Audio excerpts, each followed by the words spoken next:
अस्सलाम वालेकुम। आज मैं आपसे एक बहुत इंपॉर्टेंट टॉपिक पे बात कर रही हूँ। बहुत ही इन्फॉर्मेटिव वीडियो है, इसे प्लीज़ लास्ट तक ज़रूर देखें।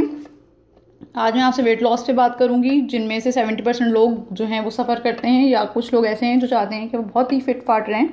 तो आज मैं उनके लिए ये टॉपिक लेकर आई हूँ।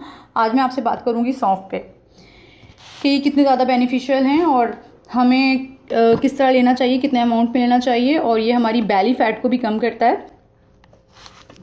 इसके अलावा आज जो है वाइटल ऑर्गन्स जो है हमारे हार्ट, लीवर, ब्रेन, हमारे जितने भी वाइटल ऑर्गन्स हैं, इस पर इसका बहुत ही पॉजिटिव रिस्पांस होता है। अच्छा, सौंफ के अंदर जो चीज़ें मौजूद होती हैं हम इस पर बात करते हैं। सौंफ में iron, calcium, copper, zinc, vitamin C और विटामिन ए अच्छा अमाउंट में, अच्छी क्वांटिटी में मौजूद होता है। सौंफ गर्मी की शिद्दत को कम करती है। इसके अलावा हमें वेट लॉस करने में बहुत ही इंपॉर्टेंट रोल अदा करती है। सेंट्रल नर्वस सिस्टम की अगर मैं बात करूं, ब्रेन की, तो ब्रेन के लिए ये बहुत ही मुफीद है। जिन्हें डिप्रेशन का इशू है या नींद का इशू आता है या बेचैनी रहती है, तो इस तरह के पेशेंट्स जो हैं, इस तरह के लोग सौंफ को अच्छी तरह से च्यू करके खाएं तो ये काफ़ी इनको पॉजिटिव फीडबैक, पॉजिटिव रिस्पॉन्स मिलेगा और इनकी ये जो शिकायत है वो दूर होगी। अच्छा, ये हार्मोन को बहुत अच्छी तरह बैलेंस करता है। इसके अलावा जो लोग ब्लड प्रेशर के, कोलेस्ट्रॉल के पेशेंट्स हैं, उन्हें भी इसका यूज़ करना चाहिए। अच्छी तरह खाना खाने के बाद वो 1 टीस्पून च्यू करके खाएं।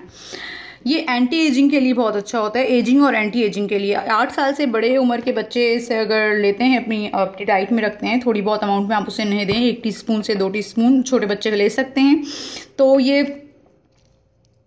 एजिंग और एंटी एजिंग का मतलब ये है कि जो एजेड लोग हैं, जो एजिंग की तरफ जा रहे हैं, उनको बहुत फिट रखती है, और जो बढ़ती हुई उम्र के बच्चे हैं उनके लिए उनको बढ़ने में मदद देती है, क्योंकि इनके अंदर कैल्शियम आपको पता है कि बहुत ही अच्छे अमाउंट में है, विटामिन हैं, तो ऑलरेडी ये चीज़ें अच्छी होती हैं। स्किन के लिए बहुत अच्छी है। जिन्हें हेयर फॉल के इशूज़ हैं उनको बहुत अच्छी तरह रिजॉल्व करती है। हेयर फॉल के जो इशूज़ होते हैं, क्यों होते हैं, इन पर हम बात करते हैं। हम बात करेंगे GIT पे, गैस्ट्रो इंटेस्टाइनल ट्रैक्ट पे। ये डाइजेशन को बहुत अच्छा करती है।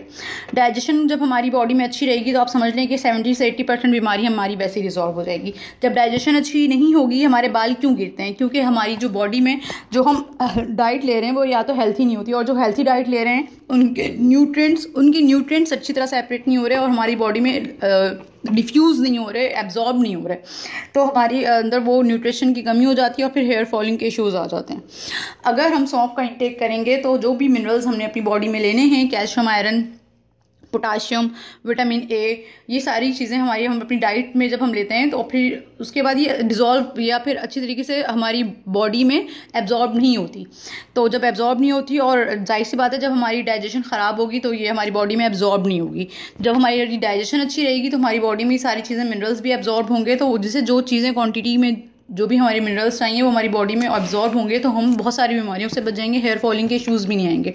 हेयर फॉलिंग जब हमें होती है तो आप नोटिस कीजिएगा कि जिन्हें इनडाइजेशन होती है, कॉन्स्टिपेशन का इशू होता है, तो उनके साथ भी ये इश्यूज़ होते हैं कि हेयर फॉलिंग शुरू हो जाती है। तो सौंफ का इंटेक इनके लिए बहुत अच्छा होता है। अगर आपके चेहरे पे पिंपल्स हैं तो आप इसका टोनर बना के रख लें।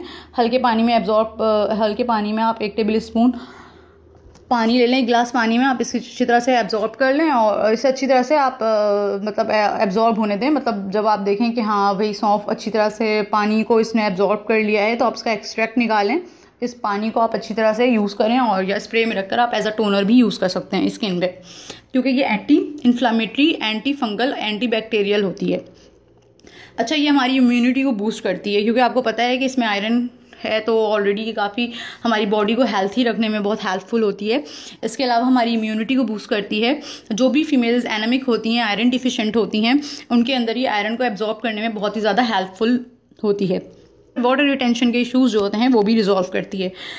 अच्छा, इसके अलावा ये जो सेंट्रल नर्वस सिस्टम, अगर मैं ब्रेन की बात करूं, जो डिप्रेशन के पेशेंट्स हैं या जिनके साथ बार बार उनके ब्रेन उलझता है, या नींद की प्रॉब्लम उनके साथ रहती है, उनको नींद प्रॉपर नहीं आती या रुक रुक कर आती है, बार बार आँख जो है उनकी प्रॉपर वैसी सुकून की नींद नहीं आती, तो उनके लिए भी सौंफ एक बहुत ही इंपॉर्टेंट रोल प्ले करती है।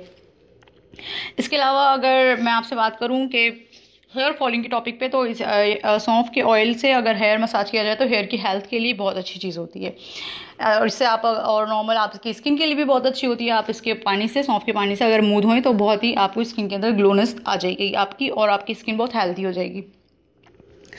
आपके वेट लॉस करने में बहुत ज़्यादा मदद देती है। किस तरह? जब ये डाइजेशन को तेज़ कर देगी तो ऑब्वियसली आपकी जो मिनरल्स हैं वो एब्जॉर्ब होंगे और इसके जो फाइबर्स होते हैं वो आपकी कॉन्स्टिपेशन को बहुत ज़्यादा क्योर करते हैं।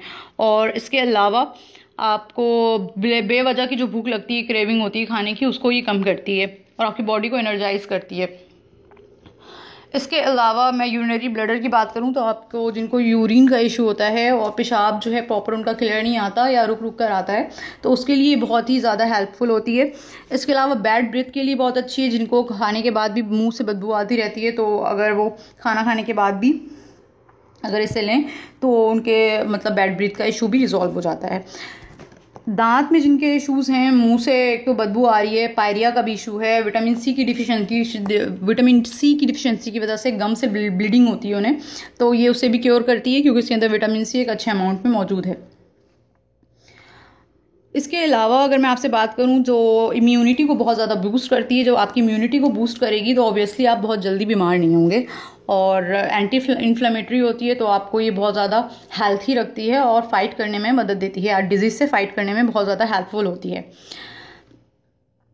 अपार्ट फ्रॉम दिस अगर हम बात करते हैं आपसे रिस्पायरेटरी ट्रैक की, जिनको प्रॉब्लम होती है रिस्पायरेशन की, कफ की, कोल्ड की, क्योंकि इसके अंदर फाइटोन्यूट्रिएंट्स हैं तो ये म्यूकस को नहीं बनने देते, और म्यूकस जब आपकी बॉडी में नहीं बनेगा तो आपको रिस्पायरेटरी इश्यूज़ नहीं होंगे। और जिनके अंदर बहुत ज़्यादा म्यूकस बनता है तो उनके अंदर बहुत ज़्यादा क्वांटिटी में मतलब वेट जो है उनका बहुत तेज़ी के साथ बढ़ जाता है। आयरन की क्वांटिटी अच्छे अमाउंट में होने की वजह से, अगर मैं एनेमिक पेशेंट्स की बात करूँ जो आयरन डिफिशिएंट होते हैं, तो ये आरबीसी की प्रोडक्शन को बहुत ज़्यादा बढ़ाती है और उसको शेप अप रखती है। आरबीसी की शेप को ये प्रॉपर रखती है और रिटेन करने में मदद देती है। तो इस वजह से हम ये माना जाता है कि ये कैंसर पेशेंट्स के लिए भी बहुत यूज़फुल साबित होती है। और इसके अलावा अगर मैं आपसे बात करूं, क्योंकि मैंने आपको बताया कि इनके बारे में जिन टॉपिक्स पे मैंने बात की आपसे, वो लीवर एक हमारा वाइटल ऑर्गन है और आपको पता है कि बहुत ही इंपॉर्टेंट रोल अदा करता है। ये बाइल की प्रोडक्शन को इंक्रीज़ करती है, एसिडिटी के इश्यूज़ को रिजॉल्व करती है और बहुत ज़्यादा जो है ये हमें अच्छा मतलब अच्छी हेल्थी लाइफ देने में बहुत ही ज़्यादा हेल्पफुल होती है। और ऑलरेडी रेड ब्लड सेल्स का आपको मैंने बताया कि शेप अप रखती है, उसको प्रॉपर शेप में रखती है और कार्सिनोजेनिक जो है वो नहीं होने देती, हमें कैंसर से क्योर करती है।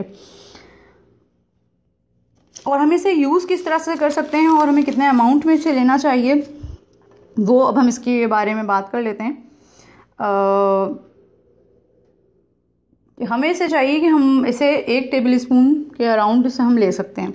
या अगर मैं आपसे कहूँ कि अगर अपना पेट जो है वो कम करना है, आपकी टमी निकल आई है और बहुत ही स्टर्बन फैट्स हैं, तो आप 1 गिलास पानी में, नीम गर्म पानी में आप इसको 1 टीस्पून अच्छी तरीके से आप इसको गर्म करें। नीम गर्म पानी में जब मतलब इसको गर्म करते रहें, नीम गर्म मतलब मीन्स कि ये आप स्लो फ्लेम पे इसको आप पकाते रहें और जब 1 गिलास पानी हाफ गिलास पानी हो जाए तो आप इसे नीम गर्म हल्का सा कुनकुना करके सुबह निहार मुँह आप इसे इनटेक करें। या रात को आप 1 टीस्पून इसको गर्म पानी में रख दें, जब ये अच्छी तरह इन्फ्यूज़ हो जाए तो सुबह उठ के आप पी लें। और आप इंस्टेंट रिजल्ट चाहते हैं तो उसमें थोड़ा सा शहद भी मिला लें और इसके अलावा आप इसको हल्का सा नीम गर्म इस्तेमाल करें, तो ताकि आपके अंदर जो भी प्रॉब्लम्स हैं वो रिजॉल्व हो जाएं, क्योंकि ये आपकी बॉडी को डिटॉक्स भी करती है, आपकी बॉडी से जितनी भी गंदगी है उसको डिटॉक्स करती है, इसे बाहर निकालती है। डायरिया के लिए बहुत अच्छी चीज़ है, लैक्टेशन के लिए बहुत अच्छी है, लैक्टेशन को इंक्रीज़ करती है और बहुत ही ज़्यादा ये हेल्थी है। इसको इसी वजह से हम मायरेकल सीड कहते हैं। जिन जिन टॉपिक्स पे हमने बात की, किन किन चीज़ों पे हमने बात की, ये हाई एंटीऑक्सीडेंट है, मैग्नीशियम, पोटाशियम, सारी चीज़ें इसमें बहुत अच्छे अमाउंट में मौजूद है।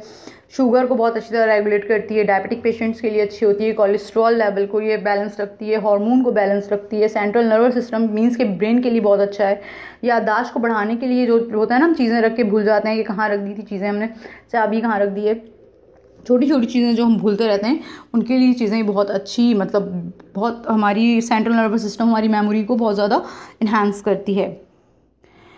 इसके अलावा अगर मैं आपसे कहूँ कि इम्यूनिटी ऑलरेडी आपकी अगर बूस्ट रहेगी तो आप जल्दी बीमार नहीं होंगे। आपके बालों के लिए, आपकी स्किन के लिए, आपकी रिस्पायरेटरी ट्रैक के लिए, ब्लड प्रेशर के लिए, इसके अलावा जो है वो किडनी के लिए बहुत अच्छी है, क्योंकि जिनको यूरिन का इशू है वो भी रिजॉल्व होता है, वेट लॉस करती है। GIT गैस्ट्रो इंटेस्टाइनल ट्रैक्ट यानी कि आपके पूरे निज़ाम हाजमा के लिए बहुत अच्छी होती है। कार्डियोवास्कुलर डिसऑर्डर जिनके अगर मैं बात करूँ कि दिल का कोई इशू है आपको, उसमें इसके लिए बहुत ही हेल्पफुल होती है। अगर आपके बोन में क्रैम्प्स पड़ते हैं, आपकी हड्डियाँ बहुत जल्दी दुख जाती हैं, तो विटामिन, आपको पता है इसके अंदर कैल्शियम मौजूद है, विटामिन्स मौजूद हैं, तो ये आपको बोन में क्रैम्प्स नहीं होने देते। इसके अलावा इसको हम ब्लड थीनर भी कहते हैं। ये खून को, अगर जो CVD के पेशेंट हैं, कार्डियोवास्कुलर डिसऑर्डर के पेशेंट हैं, ये खून को पतला रखती है और ये बहुत ही इम्पॉर्टेंट रोल अदा करती है आपकी ब्लड की सर्कुलेशन में।